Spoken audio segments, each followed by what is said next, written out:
16,750 Latvijas iedzīvotāju parakstījuši iniciatīvu par ienākuma nodokļa iekasēšanas atcelšanu no Latvijas iedzīvotāju pensijām.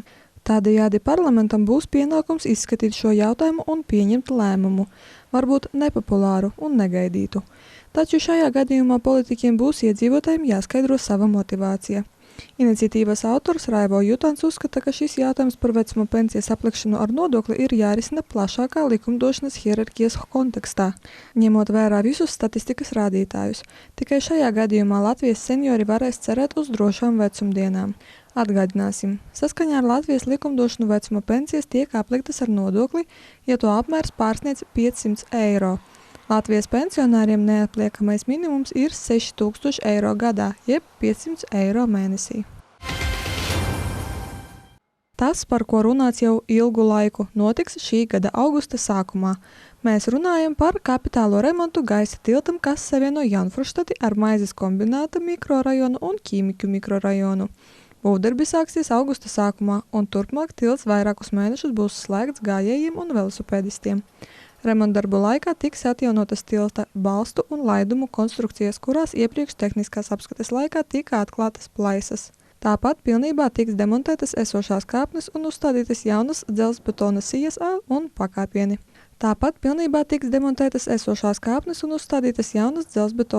un pakāpieni.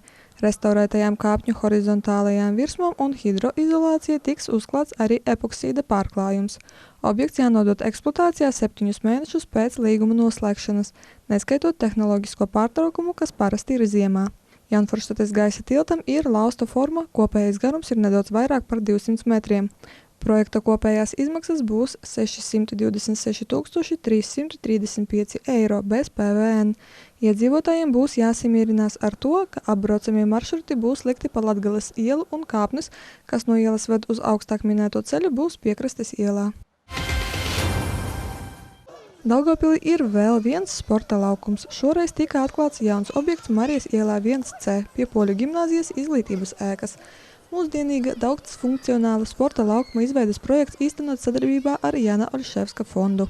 Pagājušajā piekdienā sporta laukuma atklāšana noritēja neformālā gaisotnē, un kopā ar bērniem Daugavpils mērs Andrijs Elksniņš pētīja jaunās sporta bāzes iespējas. Tātad šis laukums ir paredzēts streetbola, minifutbola, florbola un volejbola spēlēšanai. Šeit jūs varat arī nodarboties ar vieglatlētiku. Šeit ir arī kāpšanas siena. Visa laukuma garumā ir izvietoti soliņi, gruškastes un velosipēdu novietnes. Īstenojot projektu, tika veikti arī darbi pie teritorijas labiekārtošanas, izveidojot ielu apgaismojumu un video novērošanas sistēmu. Un pats galvenais, šo vietni var apmeklēt ik viens, nevis tikai tuvējās izglītības iestādes skolēni. Objekta būvniecība izmaksāja 500 000 eiro, no kuriem 332 112 eiro bija Daugavpils pašvaldības finansējums, bet 181 000 eiro Jāna Oļševska fonda līdzfinansējums. Mūsu pilsētā cilvēkiem patīk makšķerēt, un mums ir diezgan daudz makšķernieku. Un Daugavpilī ir arī daudz ūdenskrātuvju, bet, lai nenonāktu pašvaldības policijas redzeslokā, makšķerniekiem ir jāparūpējas pirms došanās makšķerēt. Tātad, lūk, kas jums būtu jāzina. Makšķerēšana no laivām Lielajā Stropu ezerā ir atļauta tikai dienas gaišajā laikā, ne agrākā stundu pirms saulēkta un ne vēlākā stundu pēc saulrieta. Turklāt makšķerniekiem nepieciešama licence. Izņēmums ir makšķerēšana no krasta un laivu piestātnes. Makšķerēšanas licenci var iegādāties mājaslapā www.manacope.lv vai klātienē Saules ielā 5A darba laikā otrdienās un ceturtdienās no 8 līdz 10 rītā.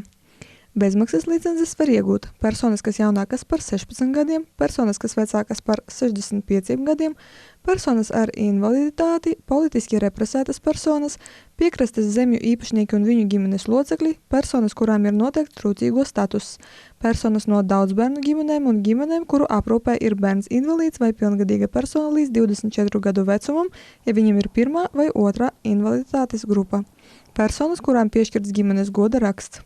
Licences īpašnieka pienākums ir katru lomu reģistrēt licences otrajā pusē vai mājaslapā www.manacope.lv sadaļā makšķerēšana, ja licence iegādāta šajā mājaslapā.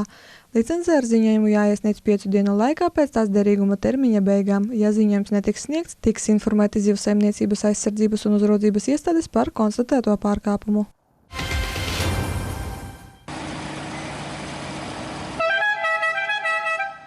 Pagājušajā sestdienā Latvijas Volkswagen Beetle klubs Vaboles viesojās Daugavpilī Inženieru arsenāla pagalmā.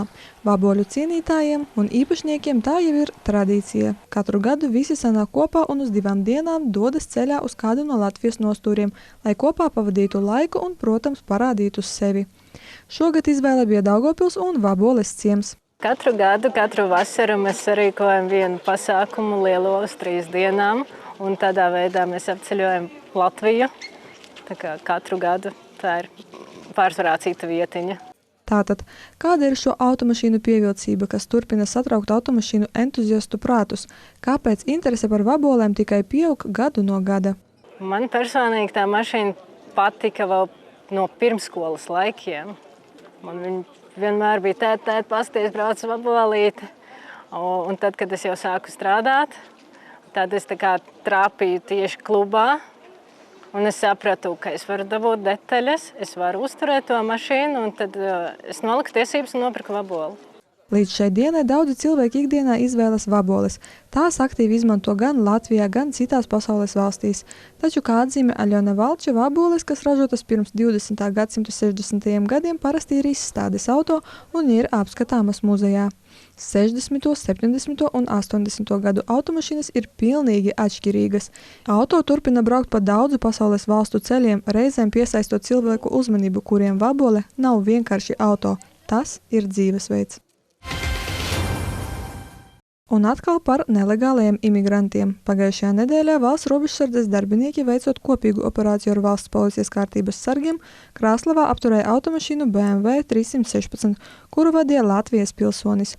Veicot dokumentu pārbaudi, konstatēts, ka automašīnā atradās 4 Āzijas izcelsmes personas bez ceļošanas dokumentiem, derīgām vīzām vai uzturēšanās atļaujām. Pamatojoties uz notikušā faktu, pret automašīnas vadītāju tika uzsākts krimināla process pēc Krimināla likuma 285.1 panta 2. daļas tīša personas nodrošināšana ar iespēju nelikumīgi uzturēties Latvijas Republikā, ja tāda iespēja tiek nodrošināta 2 vai vairāk personām. Par šādu darbību var sodīt ar brīvības atņemšanu uz laiku līdz 6 gadiem. Starp citu, aizvadītajās brīvdienās valsts robežsardze novērsusi 101 mēģinājumu nelegāli šķērsot Latvijas un Baltkrievijas robežu. Kopumā šogad novērsti vairāk nekā 3000 nelikumīgu mēģinājumu šķērsot valsts robežu. Atgādinām, ka 13. martā tika atjaunots pastiprinātās drošības režīms austrumu robežai, kas būs spēkā līdz šī gada 12. septembrim. Valsts policijas ekonomisko noziegumu apkarošanas pārvaldes darbinieki Daugavpilī aizturēja 1985. gadā dzimušu vīrieti. Viņu tur aizdomās par krāpšanu. Konkrēti, iespējams, tieši viņš, uzdodoties par bankas kurjeru, izkrāpa naudu no 2 upuriem. Pēc sākotnējās informācijas aizdomās turamais vīrietis izkrāpa no 1955. gadā dzimušā vīrieša 15 000 eiro. Otrajā gadījumā krāpnieks apmānījis 1963. gadā dzimušu vīrieti, atņemot viņam 2850 eiro. Izmeklēšanai zināms, ka aizdomās turamais ieradies pie cietušajiem, stādoties priekšā kā bankas kurjers. 15. jūlijā aizdomās turamais tika aizturēts. Viņam izņemti 17 510 eiro skaidrā naudā. Viņš iepriekš nebija nonācis policijas redzeslokā. Šobrīd viņš atrodas apcietinājumā.